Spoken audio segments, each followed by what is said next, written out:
តបងប្អូនមេតិចស្ទុំចេះធ្វើម្ហូបអីហូបឆ្ងាញ់បើខ្ញុំវិញនឹកឃើញចង់ហត់ស៊ុបក្តៅចឹងហើយក៏ចាប់ដើមរៀបចំគ្រឿងទេសរបស់យើងមានល្ក្រូចដែងគល់ល្ក្រៃអីចឹងទៅហើយល្ក្រូចដែងគល់ល្ក្រៃហ្នឹងខ្ញុំដាក់ដុតវា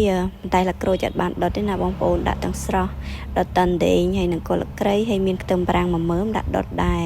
យើងដាក់ដុតចឹងទៅពេលយើងបង់ចូលទឹកស៊ុបរបស់យើងវាឈ្ងុយល្អហើយខ្ទឹមប្រាំងនេះវាជួយឲ្យទឹកស៊ុបរបស់យើងផ្អែមហើយមានរសជាតិកាន់តែឆ្ងាញ់អញ្ចឹងណាហើយដាក់ម្ទេស3-4គ្រាប់ដុតជាមួយអញ្ចឹងទៅហើយខ្ទឹមអីហ្នឹងយើងដុតដែរដើម្បីឲ្យវាកាន់តែឈ្ងុយល្អហើយឥឡូវបន្តពីដុតហើយយើងលាងទឹកលាងអីឲ្យស្អាតខ្ទឹមអីយើងដំអញ្ចឹងមួយដេងគល់ក្រីអីហ្នឹងយើងដំឲ្យវាបាយអញ្ចឹងទៅពេលយើងដាក់ក្នុងទឹកស៊ុបអញ្ចឹងវាចេញជាតិល្អឥឡូវទឹកស៊ុបខ្ញុំពុះឲ្យបងប្អូនបងជាមួយល្ក្រូចដែងគល់ក្រីអីហើយខ្ញុំដាក់គ្រឿងហើយស្រេចគ្រឿងដាក់ជាមួយនឹងរ៉ូឌីប៊ីចេងបន្តិចទៅអំបិលបន្តិចជាមួយទឹកត្រីអីចឹងប៉ុន្តែខ្ញុំអត់បានថតទេហើយឥឡូវនេះទឹករបស់យើងបន្ទាប់ពីបង់គ្រឿងហើយពុះឡើងកជ្រោលតែម្ដងហើយខ្ញុំក៏ចាប់ផ្ដើមបងសាច់បងអីចូលអញ្ចឹងបន្ទាប់ពីបងសាច់ចូលទុកវាមកងាស់ឲ្យវាផុយល្អយើងងាកមកចិតបន្លែរបស់ខ្ញុំអត់មានអីទេថ្ងៃនេះមានតែល្ហុងហើយនឹងស្ពៃល្ហុងនេះគឺល្អទៀតបងប្អូនហើយមើលតពណ៌គេក៏ស្រស់ល្អដែរអញ្ចឹងយើងមិនចាំដាក់ស្ករទេទឹកស៊ុបរបស់យើងដាក់តែជាមួយនឹងល្ហុងរបស់យើងទៅគឺថាមានរសជាតិផ្អែមឆ្ងាញ់តែម្ដង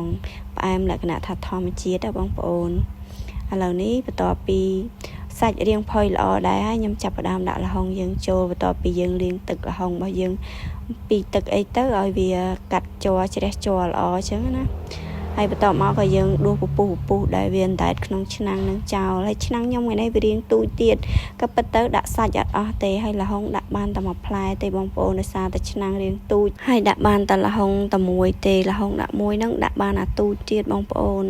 ហើយដាក់ទឹកទៅវាហូរហៀពេកអញ្ចឹងហើយក៏គិតថាទុកសាច់ខ្លះឆ្អឹងនឹងខ្លះទៅស្ងោរពេលក្រោយទៀតហើយល្ហុងនឹងទុកវាទៅក្រែងលោបុកល្ហុងបុកអីស្អែកឡើងទៀតហើយបន្លែរបស់យើងស្ពៃវិញគឺស្ពៃយើងលាងទឹកលាងអីឲ្យវាស្អាតចឹងទៅដាក់សរោះវាហើយខ្ញុំអត់ទាន់ដាក់ភ្លាមទេស្ពៃដល់ពេលហូបបានដាក់ហើយឥឡូវនេះឃើញថាសាច់ក៏ផុយល្អហើយល្ហុងរបស់យើងហ្នឹងក៏វាចង់ឲ្យលួយអស់ហើយបងប្អូនវាចង់បែកអស់ហើយដោយសារតែខ្ញុំបខំភ្លើងខ្លាំងបើមិនចឹងទេខ្លាចសាច់យើងវាអត់ផុយអត់ឆ្ងាញ់ទេហើយណាមួយយើងប្រើជាមួយនឹងភ្លើងខ្ជុំទៀតចឹងហើយក្តៅល្អបងប្អូនបើយើងប្រើហ្គាសអស់តែហ្គាសសាច់អត់ឆ្អិនល្អទេអត់ផុយល្អទេនៅស្វិតតាត់នៅនឹងឯងឥឡូវនេះស៊ុបរបស់ខ្ញុំឆ្អិនល្មមខ្ញុំបង់ជាមួយស្ពៃបន្តិចសិនហើយដួសដាក់ចានក្តៅហុយហត់ពេលមេតិចចាបងប្អូនអើយនិយាយថាពិជាតិមែនទេមើលតែទឹកស៊ុបទៅឡើងថ្លាយ៉ងហើយ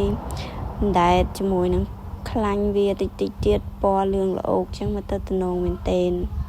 ហើយល្ហុងរបស់យើងក៏ស្គៀលល្អស៊ុបបានល្ហុងស្គៀលចេះនិយាយថាពិជាតិមែនទែន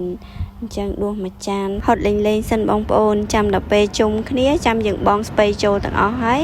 ដួសដាក់ឆ្នាំងតូចបានដាក់លើចក្រានហ្គាសរបស់យើងនឹងហូបក្តៅនឹងតែម្ដងហើយឥឡូវនេះមកជុំគ្នាបងប្អូនចាប់ផ្ដើមបងស្ពៃចូលតែម្ដងនិយាយថាពីតំណង